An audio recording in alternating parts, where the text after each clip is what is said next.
ya. Assalamualaikum warahmatullahi wabarakatuh. Kami sini akan menjelaskan apa itu cerita inspiratif. Cerita inspiratif. Cerita inspiratif adalah cerpen, tetapi yang menginspirasi seorang pembaca untuk melakukan kebaikan. Cirinya akan dijelaskan oleh Adrian. Ciri-ciri teks inspiratif sebagai berikut. 1.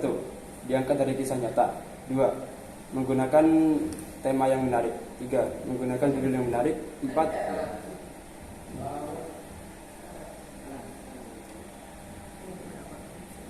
Menggunakan alur yang memudahkan membaca. 5. Bersifat naratif. 6. Menceritakan tentang tokoh. Dan selanjutnya struktur akan dijelaskan oleh Satya. Struktur teks cerita inspiratif ada 5, yaitu orientasi, perumitan peristiwa, komplikasi, resolusi, dan koda. Untuk orientasi berisi tentang pengenalan karakter, latar cerita, dan latar waktu.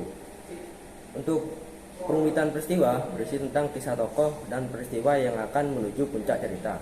Komplikasi berisi tentang puncak cerita. Resolusi berisi tentang peristiwa yang akan menyadarkan tokoh tentang kebaikan.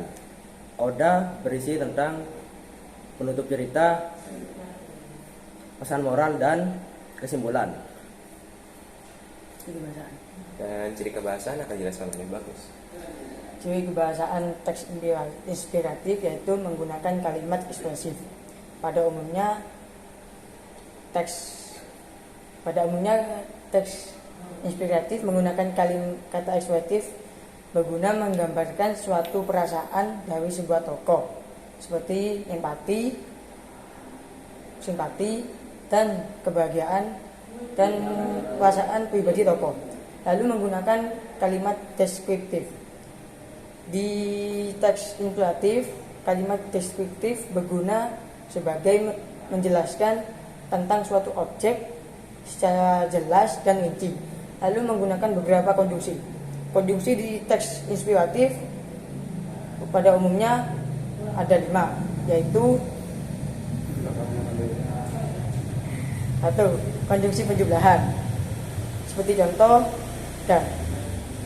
dan konjungsi waktu seperti contoh oleh pada, kapan, sewaktu, seraya. Lalu konjungsi simpulan seperti contoh yaitu oleh karena itu, dengan demikian. Dan konjungsi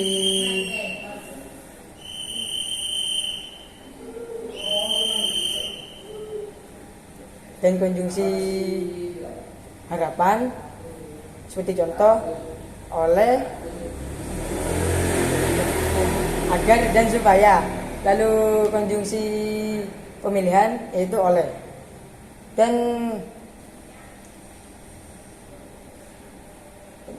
menggunakan beberapa majas. Majas di teks inspiratif dibagi menjadi 3, yaitu majas hiperbola.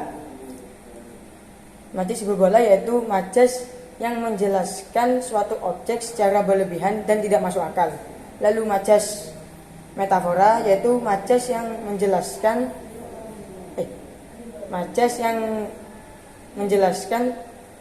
dan menggunakan analogi dan perumpamaan tentang suatu hal yang berbeda. Lalu majas personifikasi yaitu majas yang mengira seolah benda mati itu seperti benda hidup seperti manusia, seperti anime begitu. Sudah? Baik, jadi sekian dari kami. Wassalamualaikum warahmatullahi wabarakatuh. Mari